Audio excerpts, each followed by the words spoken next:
Welcome to the Leadership Heart Podcast with Sandra J. Horton, the Growth Catalyst.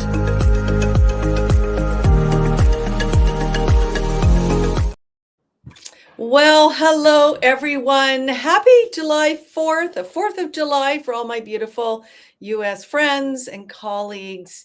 And just what a great day. And I'm Sandra Horton. I am known as the Success Change Catalyst. And you heard the Growth Catalyst. That's all me. And that's just part of my wonderful introduction. And I'm excited to be here today because I get the greatest opportunity to really share with someone who has been doing some amazing change in her own amazing world. And none other than Marshell Williams. I'm going to bring up our beautiful friend. Welcome you to the stage. Welcome, Marshell. Thank you for coming. Well, puff this hair down. I love the hair. I was just saying earlier that this is a beautiful opportunity, and we get to show up in our best versions of ourselves and just be authentically who we are. Yes. And one of the things that I really appreciate, and I'm just going to read a little bit about Marshell because this woman has done a lot, and I always want to honor that space. So as we begin, Marshell Latonya, I'm going to say this, Latonya, is that how you say it? Latonya. Latonya Williams is a credit expert. He was born and raised in Trenton, New Jersey, and currently resides in South Carolina. And is not all about the present, but also about the future, with a deep passion for helping individuals and professionals secure business funding and home ownership. Marshell has significantly impacted the credit industry. In 2023, she cleaned multiple credit profiles, enabling her clients to secure over $3 million in combined loan approvals. I say it is a true testament to her expertise and dedication. And she is known for her hands-on approach. And importantly, Marshell remembers clients' names and birthdays and those important life milestones. I think that's really, really important, showing that the genuine care for their lives matters beyond just credit. She partners with prestigious brokers and mentors and new credit repair companies. She offers her credit cleaning and coaching expertise. Her future goal is a call center. I love that supports brokers daily and provides backend support and customer service for other credit companies. She is a beacon of hope in the industry. I love that. And is fostering a family-like atmosphere where clients receive results in education and resources. And importantly, she enjoys reading business and marketing books and cooking in her spare time. So we'll have to dive into that cooking. I'm sure there's something in that stove that would be really good. Yes. And I want to welcome those who are coming in live. Thank you for joining us today on the 4th of July. So Marshell, thank you for being here and coming on to this beautiful platform with us today and to celebrate. And so I have a few questions as I love to kind of dive in. This is a little bit of a conversation between both of us. Sure. And, everyone has a journey. Yeah. Everyone has a journey with money.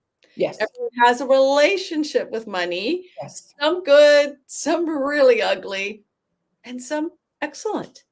So let's dive into a little bit about your story in terms of, you are this amazing woman in predominantly a male-dominated space. Yeah. So how did you get to this place? Okay. Well, actually, it's so interesting. As you know, because you know me well, I'm actually very detailed specific. And I started off literally, I met this gentleman. I was at a webinar, and it was a webinar about credit, and he was teaching, great job, but I saw him fumbling through papers. So I was just like, oh my gosh, surely he's not organized, but he has great information. So I reached out to him after the webinar and was like, hello, you need me, let me come help you. let me come help you get organized. Yeah. And it took him some time, but he eventually said yes. And I did. I started off as his assistant. And quickly I had to learn the credit space because he was getting booked. He was here, he was there, everywhere. So I Yeah. started attending his seminars, communicating with his clients and stuff.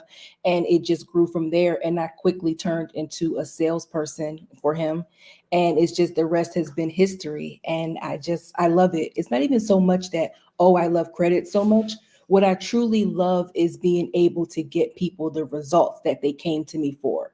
Oh, and I see, and I love that. And what Yeah, I appreciating in that story of who you are, yeah, that you took number one is you took yourself and put yourself in a place to learn, to yeah, then be mentored, to excel and to grow. And that takes a lot of courage. yeah. And, for a woman in that space, that's a pretty powerful thing to take, your womanness and to stand up and be strong and to say, hey, I've got a voice here and I'm learning this, but I can maybe perhaps do this differently. Yes, And that's kind of what you've done. So how have you really taken that leadership and kind of formed it, because you're very successful, and yeah. maybe women who are out there are looking to you to say, how did you do this in this kind of industry? I didn't try to be masculine. I just Mm. stayed who I am and stayed in my feminine. And I offered more. Sometimes people just always say I'm a mama bear because I'm always so caring. But I Yeah, just made sure that I add a personable approach, even because as we'll get down through the interview, that yeah. I do a lot of back end work and write letters for other credit repair companies.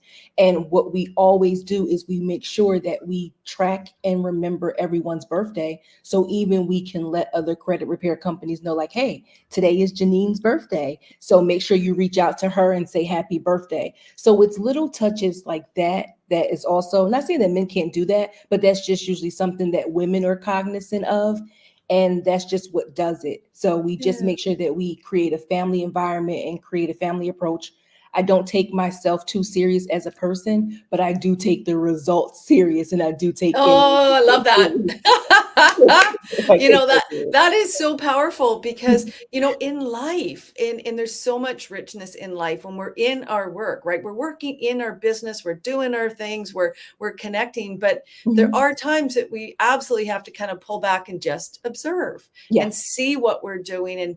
And you really touched my heart, because I feel that in credit, for many people, yeah, that credit isn't easy. And now, even me saying that, yeah, some will say, "Oh, no, Sand, that credit's easy. I've always been good at credit." yeah, So it comes from our bias. It comes from our experiences. So yeah. what is it like? What do you do to help people activate the success? Like, how do you start to work with them? Because you are not only a mindset coach in Yeah. this. So if you had some suggestions, like a quick trailer of what someone should think about or look at when they're maybe having this moment of, oh, credit. I can't do what I need to do. Yeah. What would you suggest? What would you say to them? This sounds cliche, but I definitely think that you should find a professional. And the reason why I say that is because a lot of times what we think is the total opposite. And I believe that's on purpose. I'm in the US. So, I'm sure you have some US listeners and stuff. But a lot of times what we learn in school is how to be a consumer. Or we learn that, oh, if you make a late payment, just double pay it next month and they'll forget about it. No, making a late payment is equivalent to getting shot and then somebody standing over you and stabbing you with the bullet still in your body. It's very Interesting. deadly. So it's things that are just so simplistic, but having someone who understands it or been in the space that wants to provide you with the information, sometimes that's the best. Now, I'm not Hmm. saying that you have to trust everybody to clean your credit up, but I do recommend having a conversation or a consultation saying, hey, here's my credit profile. What I think it means to me is this, but is there anything that you see that we can improve, enhance, or get off? Sometimes it's the simplest things as comments. People don't realize that certain comments can be deadly. For my US people who've been through Hurricane Katrina or been through storms, sometimes they'll say, oh, I was late because I went through a natural disaster or I went through this. That's a key phrase to say, do not lend that person money, because if a natural disaster happens, they're going to try to not pay or they're going to be delayed. So that person Wow. will either get denied or that person will either get a higher interest rate. So, God forbid, if a natural disaster happens, they've collected their payment, probably 3 payments from you prior because your interest is so high. Wow. Okay, so that was A a golden mouthful. nugget. Poof. That was a golden nugget. I hope everyone who's listening now or on in the podcast later can like take that. If you're in the US, that's gold. Yeah. Because the natural inclination, because I don't know, here in Canada, there isn't a lot of conversations about credit. Yeah. But I'm going back to what you were saying about the, consumerization, like the commercialization, and just like buy, Yes. put it on your credit, don't worry about it. Yeah. It's all going to be fine.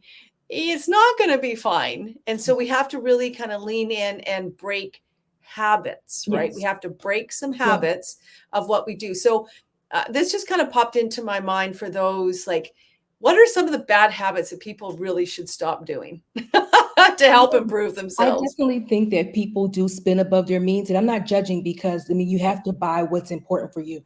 I Yeah. always tell people I rather you max your card out for an investment or something that makes sense versus maxing your card out for an event that you may not even get any joy and stuff out of the event. So it's Mm, just using wisdom. It's using yep. wisdom, but most common mistakes people do make outside of that is just putting everything on your credit card, but more importantly, not paying the balance off at the end of the month. Because people do Mm, complain about interest, but the reality is, even if you had a card that had 50% interest, if you're paying it at the end of the month, you're not eating the interest because you paid the card down at the end of the month. And that's where it right. comes to mindset and discipline. And some people are at that place where they cannot do that right now based on their financial circumstances. And again, I'm not judging, but I would definitely love to be able to support people with making that happen, even if that's a hate the word side job or side stuff that will require you to do some additional work to be able to gain some extra money. But seriously, paying those things down are totally going to help you in the long run because no matter what credit card, what bank, their interest is collecting your interest. And they do Yes. a great job at it. I have my hands up. Yeah, it's true though, and it's Mhm, it's really interesting. I was just going to reflect on my story with my youngest adult daughter, and mhm. she's starting her business and stuff, and all the banks are like, here you go, have a credit card, have this, have that, and without any prudence of training these young entrepreneurs. As an example, she started a salon, but she's done so well and got it together, and really is managed that. Great. I think there needs to be better communication, better training, better education, whether it's in Canada or the US, around fiscal responsibility. I think so. And I take responsibility as a credit professional because I'll be so transparent that there's a lot of scumbags in this space. And Yeah. it's really easy to overpromise and not deliver. So I think it takes a effort. But if we think that the banks are going to say, hey, let me help you and let me help you help us make less money, that's not going to happen. It truly Mhm. takes people like me or other people who want to go and learn and be able to say, hey, look, I have relationships with banks. I know what they're looking for. I'm not judging you. I think that sometimes credit is equivalent to weight. No matter how slim we are, nobody wants to get in the middle of the floor and get on the scale in front of a whole bunch of people and let them make a decision on what we should eat. And I think that finances are very similar. People are really shy or hesitant to be able to get on that scale or get on that credit worthiness scale to see what it's going to read back to them. And I think that that's at our detriment because you can't change your Mhm. weight if you don't know what it is. And you can't change your credit outcome if you don't know what it is. And sometimes it's things so simple because ironically, people who have better credit tend to be so scared. And it's the people with the worst credit I've ever seen in my life that are so ambitious and they want a yacht and a boat and some breast implants and new earrings by tomorrow. So I'm just They're like, wanting everything. They want that lifestyle. But that's really, like that's not being it's easier, and yeah, that's a bias. I'm going to say that's a bias. It's easier to be caught up into that world than it is to be perhaps more practical. And it's interesting when I even talk about credit, it's like, what are the words that come to my mind, mhm, which is either conservatism or and it depends on how you're raised too. And this is interesting because so many people will lose hope.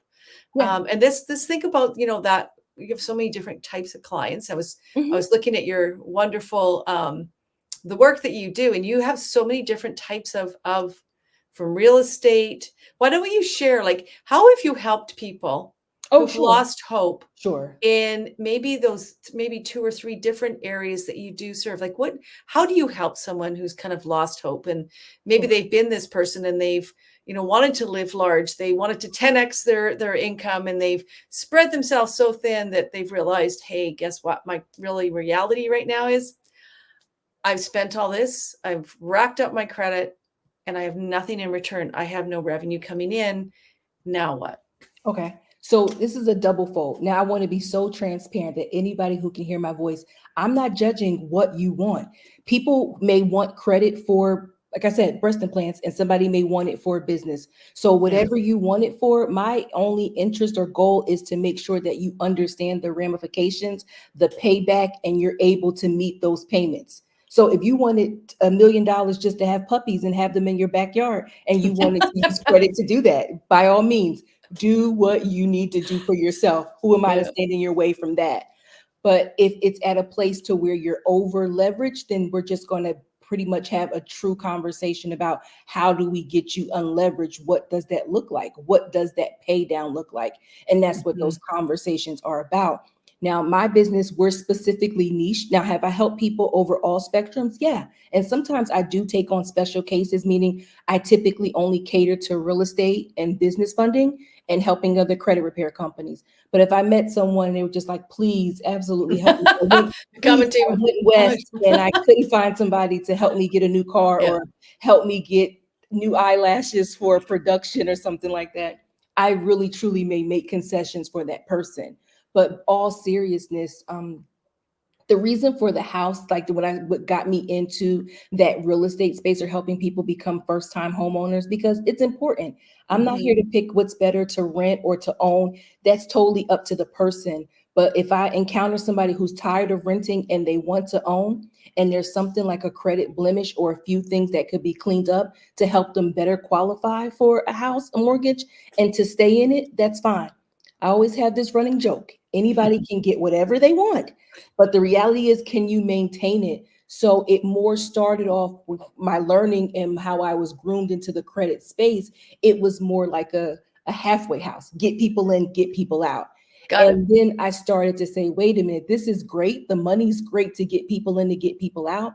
But I started seeing the same people circle back around after a few Mm. months because we gave them a loaded gun or we gave them a vehicle without a license or a permit. So they have the new credit and they have the new resources, but they go and they mess it up. Not that they're bad people, it's just that they did not have the tools. And And some that's people, a key thing. I was going to jump in, sure, Marshall. I sure. really do feel it is a mindset, but it's almost, you have to reprogram your habits, like Mhm. how you do everything with your credit. Like, if this, as an example, we talked about that earlier person that may like to use credit cards Mhm. because they're trying to rack up the points or whatever they're trying to do. Yeah. Um, like, habits. How do we change habits, like credit habits? Okay. Well, I don't think getting the points is a bad thing. Like right now, I have enough flyer miles. I can go anywhere I want for the rest of the year. Oh, So well, points aren't necessarily bad. And it's not even that I don't even like to use the word good or bad. yeah. But what I like to say is that if you're unaware of how to manage it, it gets unmanageable. It's like a necklace for women watching and men. I hope you understand too. But it's like that necklace that tangles up and then you Yeah. have to rip it or just throw the necklace away because it got so tangled up. So the key thing is truly identifying your credit limit, how much income you have, what your currently expenses that you're expected to pay, and see what wiggle room you have in the middle. If your wiggle room is thin, then your credit utilization should be thin, meaning you shouldn't be using more or biting off more than you can chew. Now, understand that I'm Mm. sure in Canada too, it's a consumer society and people want and want and they think that miraculously the money's going to pop up, or not to even harp on just consumers.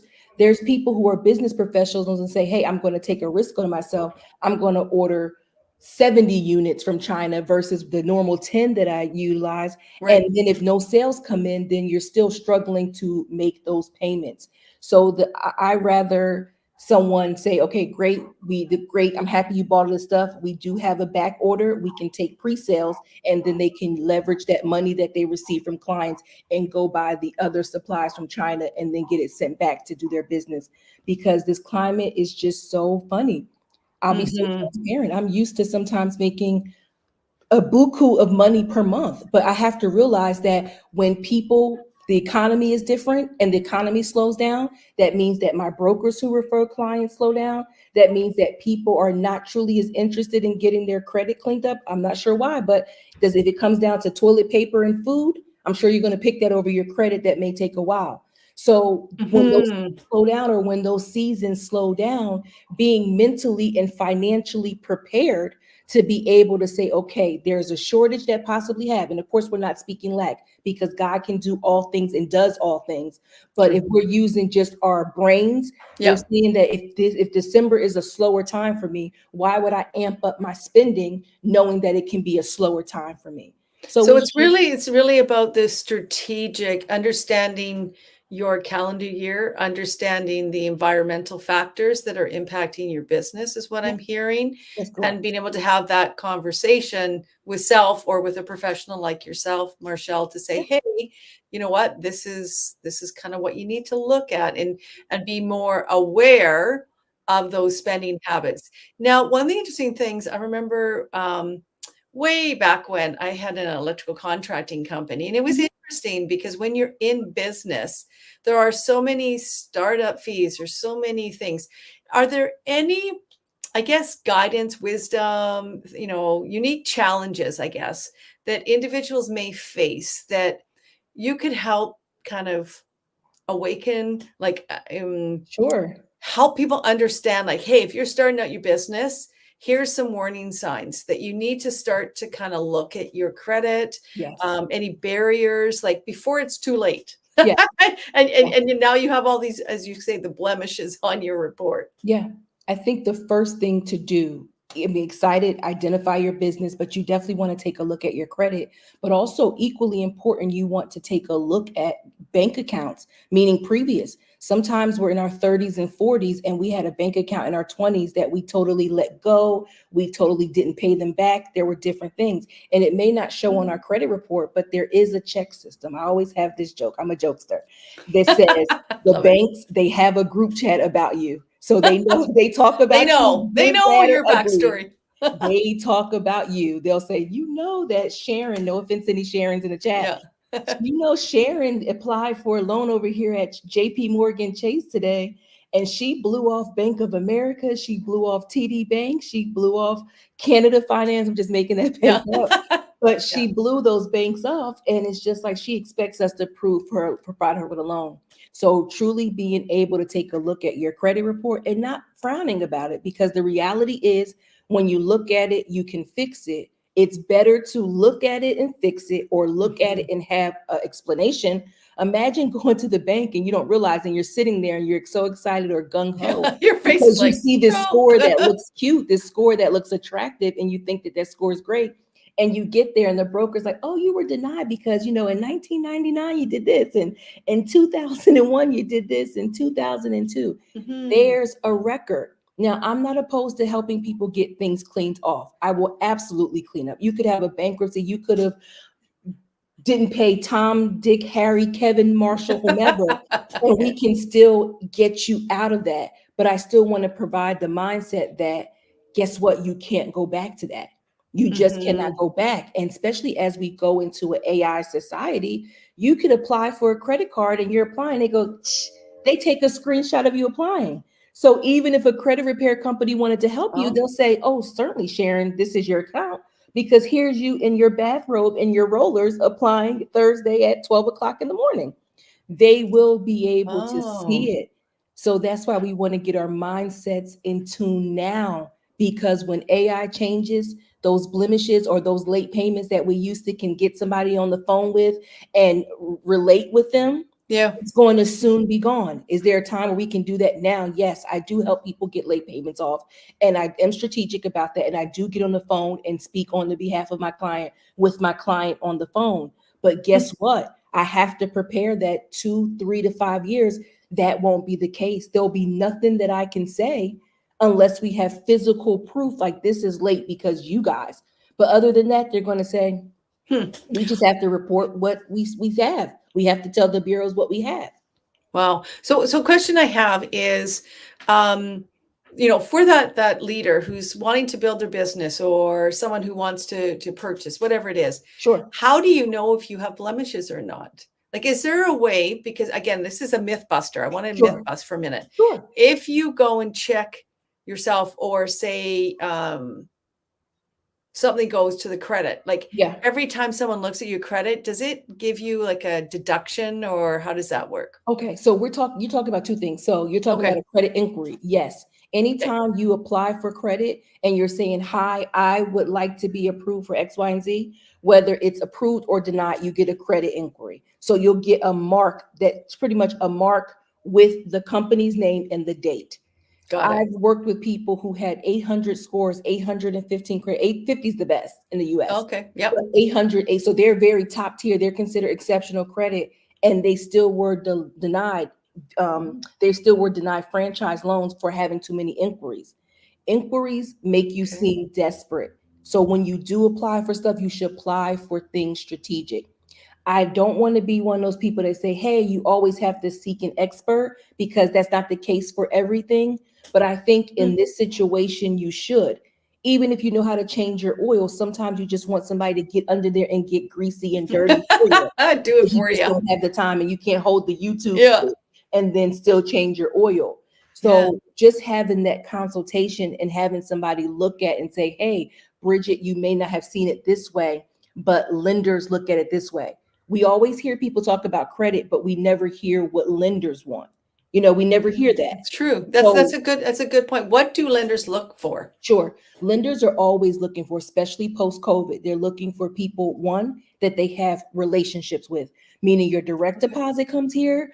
I've been banking with you since 2016, and we have a good relationship. I know you, so I know your patterns and your habits, so Right. I can gauge if you're going to pay back or not. So that's what they're looking for, somebody with a solid history. But more importantly, they're not looking for somebody who has a lot of late payments. Late payments are sometimes, not even sometimes, I'll just say it flat out. Late payments on open accounts are worse than collections, because at least Okay. collections and charge offs, you can fight them to the T. And a lot of times you can hang up, you can get the collection agency hung up on Right. technicalities with the law, because a lot of times they're never following the law. So that's how you win in favor. But with late payments, especially if you have multiple, what would be the lender's incentive to remove that late payment for you when you didn't have enough respect to even pay them on time? Not once, multiple. Now, of course, Right. if there's one time, we'll get on that phone, we'll get it done. Sometimes if there's two or three, by the grace of God, I've been able to work my magic. However, when we get into 6 or 7 or 8, 9, 10 late payments, how could you really, there's nothing you can really say. Like, it can't be the computer's issue that many times. You know? So, a question in this again, just thank you so much for your expert knowledge. This is Mhm. really, really helpful, and for the audience, because there's always questions, and some of them are really basic questions, but they're Sure. good to be asked, particularly when we're talking about credit and improving, our confidence plus our credit worthiness. Yes. How long does it normally take? And again, I know everyone's unique. People Mhm. are different. Their stories are different. Sure. How long does it normally take, say, if someone's at I don't know, let's say a 400 or 500 level, Okay. to go to a 800? Like, how long would that take for someone? What kind of process would you go through? How It would truly you? varies, but I can Yeah, speak to different pinpoints, because there's no such thing as a set answer for that, because it depends. If yeah, somebody was at a 400 because they had technically, let's say, a bankruptcy, and they were able to negotiate chapter 13, chapter 7, they were able to negotiate and work out to pay things back. And yeah, then as we started taking those accounts off of their credit report and they were able to establish new credit, then eventually it would build. I think that 800 is such a common number that people love and want to hear, but I don't want to say it's unrealistic, because that's a lie. But it's just, it takes time, and it really takes attention to detail and specific cards to get to 800. Now, do I Mhm. see people go from 400 to 700 or 400s to 730, 750 rather quickly? Yes, because what you want to do is take off negative items and start adding new stuff. And that's where that mindset coaching comes in, because Mm. you would think if I take things off, my score is supposed to jump, but your score is based off the items that you're using. So if you have no credit that you're using, then your scores can't jump. So we have to take the Ah, negative okay. stuff off. Like literally, I always tell people we have to shed the fat and build the muscle.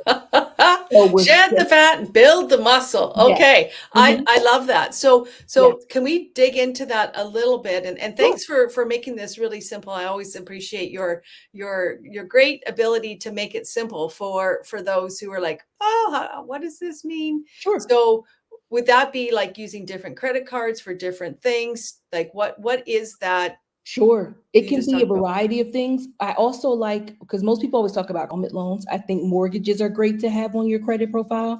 I Right. think that cars are great to have on your, if you can afford them, they're good to have on your credit profile because Right. they also show that you make set payments consistent. Your credit cards can go up and down, meaning how much you use. So one Right. month your payment may be 500, but one month it just may be $115, depending on how much you use during that time. But your Right. mortgage and your car or a loan is usually a set price every month, and it shows how consistent you are with meeting that. So I'm a That big makes fan sense. for having a mixed. I love to have a mixed profile, and a mixed profile means revolving and installment. Revolving are your set loan, set price, and Yeah. revolving means it would just revolve. Your price would revolve up and down each month depending on how much credit you're using. Yeah. So, And the other question, and thanks, Marshall, this is awesome. mhm, All these basic questions, but they're always good to ask an sure, expert. sure. It was interesting, and again, I kind of flash back to having conversations with my adults in my Okay, world, my kids, and okay. it's interesting because for many of them, they'll keep their credit amount low, Mhm. like under 1,000 or 5,000. What is the key to really ensuring that you have the good credit score with that? Is it to keep it and pay it off, as you said earlier, 100%, or is there a threshold that they need to be under? Let's say they have a couple months and things slow down and they can't pay it back. What are some strategies that you suggest that are great? That's a great question. And you know what? No one has ever asked me that, which is Mm, really the. I always say credit cards are like, high school popularity. Some cards are really popular with the banks and they're like, true. oh, wow. And some cards are really cheesy and you only got them by the skin of your teeth, and you Yeah. only got them because they wanted to collect your interest. So if we're working with high level banks, and that can be PNC, TD Bank, Bank of America, or just popular banks. And of course, if anybody has questions, I'll be more than happy to let them know if their particular banks are in the popular crew or not. Hmm. Usually, popular banks, you get more when you pay it off immediately because they're Okay. challenged. They're like, oh, we know that this person's a consumer, and we're going to get them to kind of break in. We're going to get them to a point to where they keep paying so much that we're going to offer them a limit that they can't say no to, and then they're going to do that big max project, and then we got them with the interest. So there's different Hmm. strategies. So once you pay that off every month, they're going to feel challenged, and they're going to be like, yes, let's give him or let's give her more. Now, when it comes to those store cards, hey, you get 10% off if you buy these sandals today, which is like the worst. Yeah. It's the worst. And believe it or not, in the group chat, banks talk about us like dogs when they see us with Oh, the store gee. cards, because Yeah. they're thinking when they see store cards, and I get it, and I'm not judging people who have store cards at all, because when I started off, I still have some store cards that I hung on to, because when you get to a point when you had cards for years, to shut them down and close them would just lower your credit anyway. So there's no point to do it. Right. But So when you that's a start, point. I'm going to stop just sure, because that's an important point. yes, What you were saying is if you already have them and you haven't closed them out, don't close them. then don't close them. Don't close them. Now, So what each happens when you close it then? well, when you close it, it does. Let's say, for example, if you had a card and you had it since 1999 or you had it since 2000, and it's already 4 years of history on it, when you knock it down, large percentage of your score is credit history. So when you shut it down, you've just deducted that credit history, so your score drops. Now it's to each his own. Interesting. I did not I I did not know that because I don't yeah, have store cards, so that's yeah, interesting. yeah. But it's also Interesting. strategic too. It's also Yeah, individualized strategic. For example, I help a lot of people with franchises as far as getting funding. So if right. I had someone who had, let's just say, maybe a 15,000 JP Morgan Chase or even an $8,000 Discover and a 4,000 Capital One, and they've Yep. had these cards for, let's say, 6 or 7 years, and then they may have a Credit One bank card that's like 1,100. Credit One banks are one of those banks that other banks they turn their nose up at. It's just like, ugh, Mm. who invited her? You know? So, with that being said, depending on how long the person had that Credit One bank card, I may say, hey, let's just take this off so the lenders don't think that you were in a point in your life when you were dumpster diving and they always Right. see you as this elite person who always had a significant history.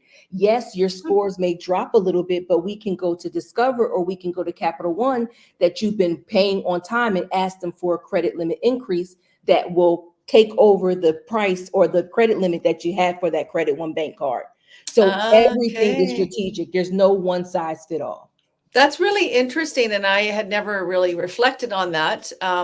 Because for me personally, I just keep to the bigger banks here, like we Sure, have, like, sure. that's kind of where, but it's interesting because everyone's journey could be completely different. Yeah, So yeah, this is really important. So I want to kind of come back and this is so informative. Like, I yeah. I'm can't believe happy we're you already like enjoyed it. half an hour I'm already. I'm happy like, you what? enjoyed Um, it. it's interesting. So if again, I just want to do a bit of a Sure. for those maybe females who are interested in this credit world Okay. and kind of getting themselves into it because it's all about heart and it's about the leadership heart and Yes. leading self, and you're a female in this what I believe and understand to be a male dominated profession. Hmm. What would be, again, kind of going back to that space, what would you do with all your knowledge you have now? And Hmm. you were going to suggest and give some advice, wisdom that you have to that new up and coming woman who's Yeah. coming in and says, I really like credit. I really like this space. What, what kind of wisdom, what kind of ideas should they look at? What could they Hmm. do? What are some strategies that you would suggest for them to Sure. be successful? The first thing I would do is say, look at your credit report and seek to understand it. Seek Hmm. to truly understand it. And once you get an understanding of it that you think that you know, then I Hmm. would say you could. It's so funny because sometimes I can say you can look at some people on YouTube, but I really think that YouTube truly shows you what not to do sometimes. So if I True. had to start over, I would say definitely look at your credit profile and look for more credit bureau information about what this means and how it weighs on your credit profile. And if that doesn't make sense, let me know. I can definitely break that into digestible pieces because it felt heavy. But you would want to look at your file, how the credit bureaus look at your file, or how the lenders you're interested in working with, Hmm. how they look at your file. And even if that's having a conversation with people at your local banks, most banks have relationship managers. Yep. So you can build a relationship with them because they have the time to do the chitty chat where the underwriter is like, yes or no, you know? Exactly. So Pass, you fail. Nope. utilize the relationship manager to say, hey, look, my credit is X, Y, and Z. I got this going on. Ideally, what does it look like to get approved for a personal credit card, an auto loan, a mortgage, and stuff with you? And a lot of times they'll bring back those numbers. They'll say, oh, sure, Sharon. Sharon, if you're in the chat, I'm beating you up today. I didn't mean to do it. But it's like, sure, Sharon, we I love like it. most of our people to have around a 670. We like them to have at least 2 or 3 years of credit history with the credit card, $5,000 or more. Of course, no late payments, no charge-offs, no collections at all, but no Yeah. late payments within the past 7 years. And you're like, oh, okay, I have these things. So now I can learn or figure out how to clean those things up. And sometimes, Mm. like I'm not sure if I told you this, but what I typically do too, if there's ever a file that I have some questions about, because the bureaus they do, sometimes they change their minds and one time this is going flowing and this changes. So I will literally go on Upwork or I'll go on LinkedIn and I'll find someone who works for the bureau and I'll offer to pay them for a consultation and say, Mhm. hey, I noticed that some of these changes are going on. I'm not asking for your secret sauce, but I'm still want to kind of know the ingredients and I'll Yeah. put my own measurements together to be able to get my client to the finish line. So to not go Smart. off on a tangent, because sometimes I can, the key would be being able to make sure that you understand your credit profile, you know it, and you sought out people who would be judging your credit profile. And why do I prefer that over YouTube and over Instagram and stuff like that?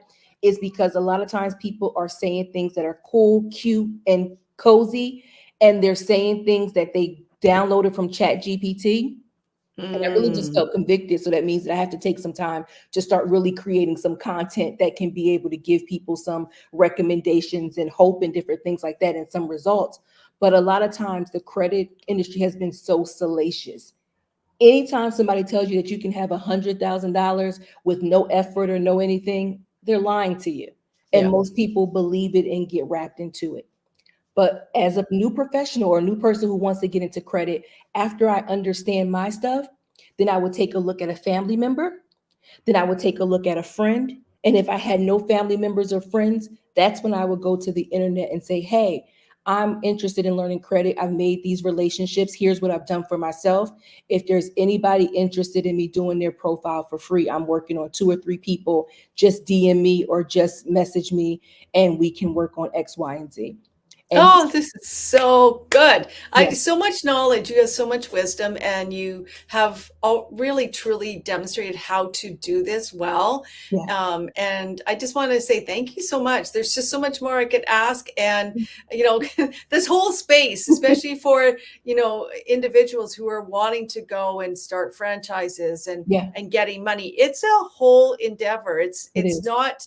You need to take the time. You need to look at yourself first Yeah, to really know what are your patterns, what is your credit history, what is your kind of credit rating. yeah. Are there any tools? I know that you're going to be having a new website coming out soon. Yes, I'm so Um, so excited. that will be really great. So people can kind of get to know you even more. I know you're on social. So how do people get a hold of you? Um, what's the easiest Yeah. way? I always tell people I'm young, but I'm old in spirit. Like literally, I'm a 70-year-old woman in a 40-something-year-old's body. Okay. So email always works the most Yeah. efficient because I'm usually not usually, I'm always on top of email, you know. And I know that I need to get better with social media, but I really am doing the work in real life. Not saying that Yeah. people who post on social media aren't doing the work in real life, but I'm still trying to figure out how to do the work in real life and still be engaging on social media. And, you know, Yeah. and that may just come with hiring somebody to take me out into the new year in the future by highlighting the stuff that I do, because we do awesome stuff and it should be highlighted. But I find my time to be more engulfed in the actual physical work than the look at me, look at me. You're getting the work done, Marshall. That's what I Yeah. really appreciate So my about all email, you're doing. and Yeah, my please. email is marshall@superstarinquiryservices.com. So it's the same name, just Marshall, and take off the of inside the header. And so it's marshall@superstarinquiryservices.com. And I'll be more than happy to take a look at your credit report and have a conversation with you about ideal suggestions and next steps custom to what you're trying to do. And one thing I'll say before I let you ask her questions, even if your spouse, your husband, wife, whomever, you know, whatever you prefer, that's your business. So with that being said, a lot of times you guys have a similar report, but if you have 2 different goals, you don't even clean them up the same. If I had a wife that wanted a business, but a husband that wanted a car, we would look at their files entirely different, entirely Okay. different. So that, and one jewel I will leave with, because I find this to be important, if you are married or you are married, a lot of times people always want to do joint accounts. I'm not opposed to joint accounts for a mortgage, but when it comes to things like cars or credit cards and stuff, I'm not a big fan of a joint account because life happens. There were people who had so much money 2 years ago, and now they may be struggling a little bit. But if your husband is late on that card, now you are too. So now you Right. both got shot with the stab wound. But if your husband was on it by himself, his stuff could have been late, and then you could have been working toward building your up so you guys can leverage your credit, and then once he gets his fix, he can come back to the table. But if you both are injured, then how does the house survive? So sometimes Mhm. joint is just not the best. It's just not the best. It's not. Mortgages, I understand. Definitely do what you Yeah. need to do, because Yeah. that's a lot of times a large purchase and you guys just work together to keep that on time and keep that paid. But if it's a car or it's something that you know that you can handle by yourself, please handle it by yourself and get it paid on time, because God forbid, you don't know. You don't know. One day you can wake up and just be completely sick. And if your joint and it's all on this side, then you guys are both stuck, where we can hurry up and say, of course we can pray the sickness, but we can say, hey, this sickness looked like it's coming this way. Can we hurry up and secure something on my wife's side before Right. things take a turn, versus having both of you guys stuck and destitute, or with a flat tire on the side of the road. Yeah, no, those are really important points, Marshall, and wherever you are, it doesn't matter if you're in the U.S. or not. Those are, I think, really important points for all of us Yeah. to increase our confidence Yes. and understanding our credit worthiness. Yes. And I just really appreciate this time. It's gone so fast. This is I why I'm like, there's know. so much Oh more. my gosh. Oh my But gosh. we'll have to have you back again. Sure. And yeah, thank you so much. And I know one of your someone commented on LinkedIn and how much your wonderful services have meant, and the great services that you provide. So I'm excited. I'm thrilled that you came to the Leadership Heart podcast, because Yes. what we started with was that you are very much community. It's family. It's really doing more than just in and out kind of service. There's so much Oh, richness. So absolutely. your closing remarks, I'm going to turn it over to you. What would you Yes. like to say to the audience? Yes, my closing remarks is that we're not a quick fix. It's not a, come get a haircut and a poof up and go. It's we definitely work at our fastest. We're not trying to keep you here forever. So it's not like, hey, we want to just keep you here and just drag your time out. We understand that your goal is to obtain a house and your goal is to get funding. And a lot of times those are on contracts and deadlines. But we'll work to the best of our ability, but we're absolutely not a quick fix. But we are a comforting hand, hug, hold, whatever. We're a comforting support that can be able to get you through it honestly. And if you are someone that's interested in a house, we'll even take the time to have the conversation with your realtor, because a lot of times realtors don't understand fully about credit. They're just telling you to pay certain stuff or do this or do that. And sometimes, even though you pay that collection or pay that negative item to have your house, you're still kind of stuck, because even when you go for furniture or other things for your house, that late payment is on there and it says that you paid. That means that you committed to that late payment. So I would love to work with your realtor if you're interested in working with me or getting to know more about me. And for those who are on the business side, I'm here for you as well too. Let's take a look at and let's make sure we make sense, because sometimes in the franchise space, the franchisees, sometimes they're rushing you because they want to get you in that space so quickly. And I'm not saying that we can't rush, but let's take a look at how we can truly strengthen your credit, because sometimes the faster you rush, the higher your interest rate's going to be and the lower your loan's going to be. So sometimes waiting a month is better than waiting 2 weeks. So, and we'll talk you Wow. through that process. I love that. And I like how you are supporting, you do your strategic sessions with individuals for whatever, goals they have at hand. So thank you so much, Marshall. I look forward to your new website coming out, and I look forward to hearing all the success stories that you have. I know you have tons of testimonials Yes. of people that you have truly helped Yes. around the globe. I mean, this is the beautiful thing about this space. Yes. We don't have to have person to person. You are truly a global mindset, credit mindset coach, which I think is so important. So thank you so much. I'm going to put on the last little outro and remind everyone that the Leadership Heart podcast will be coming live, and we have some more future guests that are going to be coming up.